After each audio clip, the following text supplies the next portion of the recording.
O mais recente partido, reconhecido pelo Tribunal Constitucional, vai entrar agora na fase final de desenvolvimento do programa político. Chama-se Iniciativa Liberal e propõe-se convidar todos os portugueses a participar na definição do programa, na sequência de um manifesto já apresentado e no qual os promotores do novo partido dizem ao que vêm. O documento final de saído deste processo vai ser aprovado na Convenção Nacional programada para maio. Em direto nos estúdios da TSF no Porto está Miguel Ferreira da Silva, presidente da Iniciativa Liberal. Bom dia. Como é que tem decorrido este processo participativo para a construção do vosso programa em defesa de um Portugal mais liberal, tal como proclama o manifesto já conhecido? Tem sido uma aventura muito, muito, muito interessante, sobretudo pela resposta que temos tido todos os portugueses. Nota-se na nossa sociedade que há um grande número de portugueses que estão a começar a ficar fartos disto tudo, ou seja, as alternativas ou as pretensas alternativas das soluções que nos são propostas na política claramente não chegam. A sociedade portuguesa já evoluiu muito mais do que o sistema político e chegou à altura de criarmos nós próprios, todos nós portugueses, uma alternativa ao atual sistema político. Os senhores surgem pouco tempo depois de um governo a ter sido muitas vezes associado a uma política alegadamente liberal, até mesmo neoliberal. Como é que pretendem, se é caso disso, se sentem essa necessidade de marcar-se desta legenda da qual permanecem ainda na sociedade portuguesa muitos anticorpos? Bom, eu começava por dizer que em termos históricos não há em Portugal, ou não houve, pelo menos nos últimos 90 anos, ou vá lá, no último século, ninguém com quem nos pudéssemos identificar, pelo menos no espectro político, como sendo um liberal. E depois há uma série de mistificações das últimas décadas naquela guerrilha política entre os partidos do sistema. Nós estamos completamente fora dessa visão que há de Portugal.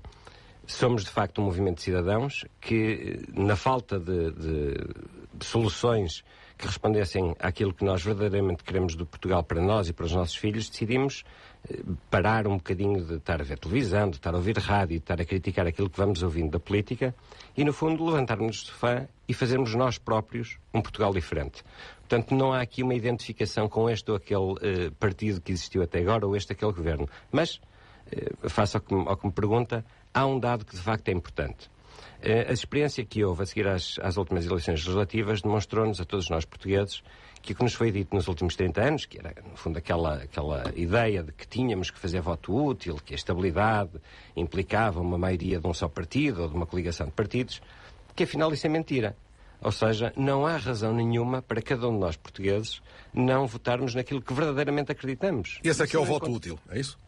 E exatamente, o voto útil é no meu futuro, é no seu futuro. É aquilo que nós queremos para Portugal e depois os partidos é que são obrigados a respeitar a vontade dos eleitores e não o contrário. E encontrarem, obviamente, as soluções do governo que permitam, de facto, mudar Portugal.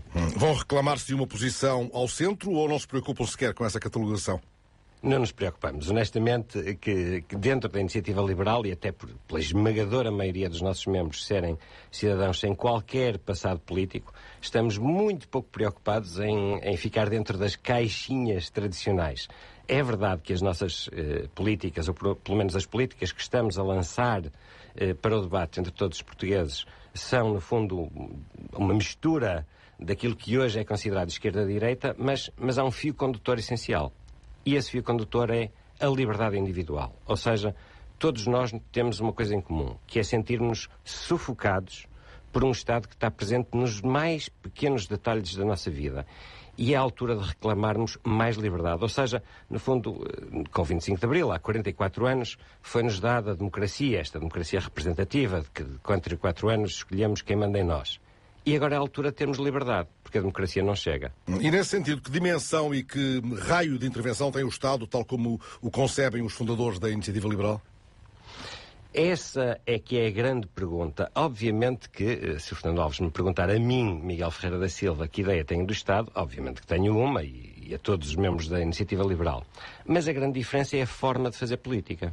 Ou seja, até agora temos partidos que vêm de 4 em 4 anos, ou às vezes menos do que isso, propor-nos soluções em que nos dizem: eu sei qual é o teu problema, vota em mim que eu, quando chegar lá, vou resolver o teu problema. A nossa perspectiva é completamente diferente. Nós portugueses, queremos resolver os nossos próprios problemas. E, portanto, a resposta a essa pergunta é: obviamente que queremos menos Estado, Obviamente que queremos mais liberdade individual, mas as soluções concretas são feitas através de uma plataforma colaborativa. Isso já aconteceu no manifesto no ano passado, está a acontecer agora no programa político e depois do programa político também vai acontecer no programa eleitoral. Quem verdadeiramente sente os problemas nas suas áreas de atuação são as pessoas ideais para sugerirem as melhores soluções. Mas imagino, escutando, imagino que, se me é permitida esta interpretação um pouco mais leve, que caso chegasse um dia a ter a incumbência de tratar dos assuntos do Estado, seriam muito tempo gasto em discussão sobre o que fazer caso a caso, ou não? Aí teriam que definir mais em rigor o papel da intervenção do Estado? Não, de todo. Repare, essa é mais outra mistificação da política portuguesa. É que há um conjunto de iluminados que se fecham numa sala e propõem uma série de soluções e depois, quando chegam ao governo, é só aplicá-las. Isso é mentira. Na realidade, quem sabe o que quer para Portugal somos todos nós portugueses. Se antes de ter uma intervenção política através dos partidos tradicionais, em que é preciso ir para aquelas reuniões intermináveis, numa cave de uma sede partidária até à 1 ou 2 da manhã, se nós antes disso, tirando meia hora, 1 hora do nosso tempo, formos pensando em soluções concretas e as aglutinarmos e participarmos na construção de um projeto para Portugal, depois é muito mais fácil implementá-lo. Vamos então a casos concretos. Em que áreas cabe, no entender da iniciativa liberal, ao Estado intervir plenamente e em que áreas deveria ser até vedada a intervenção do Estado? Bom, em tudo aquilo que a iniciativa privada possa prestar um serviço melhor do que aquele que o Estado presta, e são muitas, aí o Estado deve se abster de todo de participar. Depois, há pequenas correções que reconhecemos que é preciso. Há partes do nosso país onde nem todos os serviços estão disponíveis através da iniciativa privada e aí sim fará sentido que o Estado possa, de alguma forma, complementar as falhas da iniciativa privada. Mas apenas aí. Fora isso, o Estado deve ser, sobretudo, regulador. Mas quando digo um regulador forte.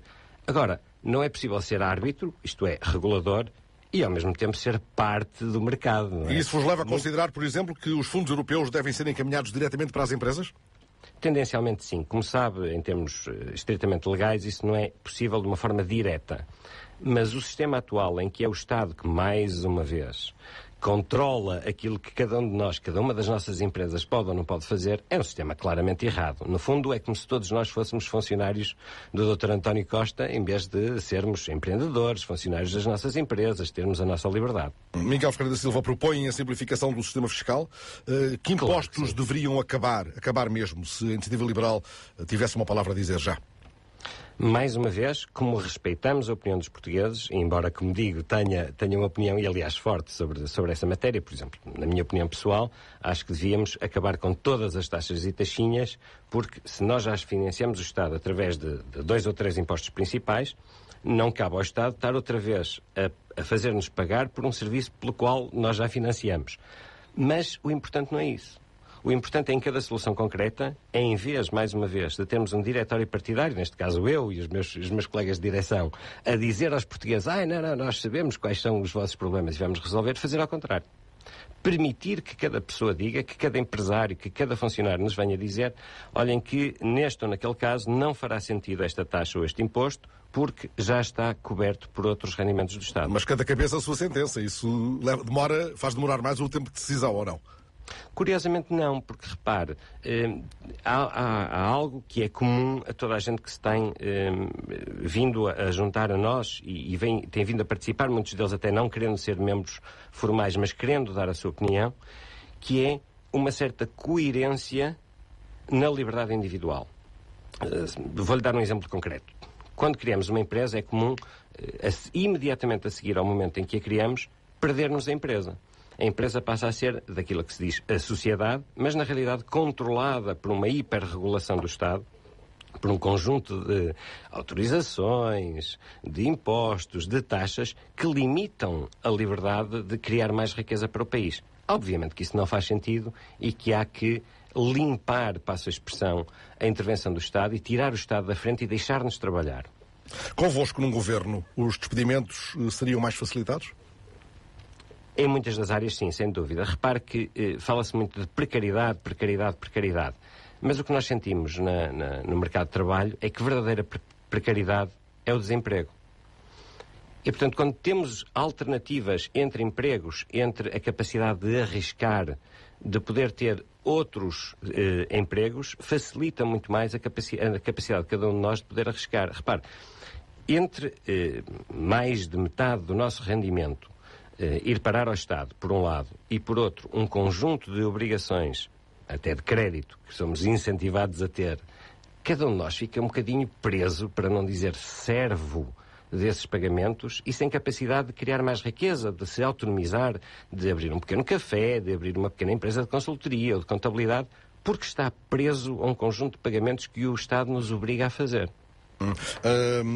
Temos poucos minutos para continuar a nossa conversa. Ora, li que estão prontos para ir a eleições, a todas, as próximas que estão já Sim. calendarizadas. Estão disponíveis para alianças eleitorais, Miguel Ferreira da Silva? Essa é uma discussão que, mais uma vez, sendo verdadeiro com o nosso DNA de ouvir, mais do que ouvir portugueses, que é aquilo que todos os partidos fazem, nós somos um movimento de cidadãos que, como digo, se levantou do sofá e que decidiu fazer alguma coisa. O importante não é saber que alianças fazemos. O importante é que programa queremos para Portugal. E qualquer solução governativa que garanta que Portugal se torna num país mais liberal, com menos Estado a atrapalhar o nosso trabalho, a atrapalhar o nosso empreendedorismo, será obviamente uma solução que apoiaremos, até porque não somos revolucionários. Somos simplesmente defensores da liberdade individual. E este processo, aliás, não se trata só de um processo online, despersonalizado. Para lhe dar apenas um exemplo, hoje mesmo, ao fim da tarde, teremos em Lisboa, Porto e Braga, ao mesmo tempo, aquilo que chamamos um afterwork liberal, que são encontros informais, nos quais podemos debater temas como finanças públicas, saúde, educação, que são áreas, por exemplo, que têm muitíssima pouca liberdade, em que o Estado está presente de uma forma avassaladora e que limita a nossa capacidade de ter mais escolhas. Creio que defendem a introdução dos círculos uninominais, também de um círculo nacional. Vão defender com muita energia a adoção do voto digital? Sim, sem dúvida. Não é compreensível que não haja hoje voto digital. Há que reconhecer que isso será um processo que não será imediato. Haverá populações que não têm acesso, pelo menos imediato, ao voto digital, mas, para lhe dar um exemplo, é ridículo aquilo de que se falou do futebol em dia de eleições, e também é igualmente ridículo que alguém que seja eleitor em Faro e que esteja de férias em Viana do Castelo não possa dirigir-se a uma mesa de voto e exercer o seu direito e responsabilidade também. Vão, portanto, propor o voto deslocalizado do Círculo de Origem do Cidadão. Claro que sim, claro que sim. Como é que se pretendem posicionar no debate sobre o aprofundamento da União Política e Económica na Europa? São europeístas sem equívoco ou com reticências? Convictos, absolutamente convictos. Repare, mais uma vez, este é um daqueles casos, utilizando até as palavras do nosso Presidente da República, em que não é possível pensar uma economia 4.0 com políticos 2.0. Não passa pela cabeça de ninguém das novas gerações não ter uma carreira nos próximos 5, 10, 15 anos que não passe por viver 2 anos em Inglaterra, 3 anos na Alemanha, voltar para Portugal, voltar a sair. E isso só é possível no mercado também de trabalho, que verdadeiramente seja aprofundado e onde haja uma total liberdade de circulação. Portanto, claro que somos europeístas convictos. Já que falou do Presidente Marcelo Rebelo de Sousa, que avaliação fazem do modo como ele tem cumprido até agora o seu mandato? O Presidente Marcelo Rebelo de Sousa, e também professor, é uma daquelas pessoas que consegue ter a capacidade de perceber aquilo que os portugueses anseiam para o nosso futuro. Mais do que pensar o dia a dia, importa pensar aquilo que nós desejamos para o nosso futuro. E é curioso ver que temos finalmente um Presidente que tem essa sensibilidade, essa capacidade de perceber que há algo que é preciso fazer. Quando ele nos lançou a todos nós portugueses o desafio, no discurso de Ano Novo, salvo erro, de reinventarmos Portugal, é essa a nossa obrigação, a minha e a sua. E é por isso que nós, enquanto Movimento de Cidadãos, como digo, nos decidimos levantar do sofá e, para além daquelas reflexões em grupos de trabalho e em conferências, mais do que isso, ser uma alternativa ao atual sistema político, e é isso que estamos a fazer. De qualquer modo, e para terminar, Macron é a vossa referência no atual quadro europeu? Macron é alguém que, de facto, vem mudar a forma como se pensa a Europa, por um lado, e o relacionamento do Estado com os cidadãos. Mas eu diria que não é tanto a experiência francesa que que nos move ou que de alguma forma nos inspira. Eu diria que há um conjunto de duas experiências que serão muito mais determinantes para a iniciativa liberal. Por um lado, a capacidade que vários países da Europa, do centro e do norte da Europa têm de encontrar entendimentos que defendem os interesses dos cidadãos através, por exemplo, de coligações móveis. Estou a falar, por exemplo, da Holanda ou da Dinamarca, ou por exemplo, o dinamismo de uma Estónia na cidadania digital. Esses são mais exemplos. Mas, por outro lado, e eu disse que havia duas grandes influências, a experiência aqui ao lado dos cidadãos é algo para o qual nós olhamos com muita atenção, para lá em termos uma relação muito próxima e vários pontos de colaboração. O Alberto tem sido bastante simpático na forma como como tem partilhado connosco a experiência, que é esta lógica de serem cidadãos portugueses que, independentemente dos partidos que funcionam no fundo em cartel e que nos proíbem de ter participação política, permitir ser uma alternativa a todo o sistema e levantar-nos todos nós e fazermos alguma coisa pelo nosso país. Miguel Ferreira da Silva, muito obrigado por ter vindo esta manhã à TSF. Miguel Ferreira da Silva é o presidente da Iniciativa Liberal, um mais recente partido reconhecido pelo Tribunal Constitucional, que está agora já na fase final do desenvolvimento do programa político.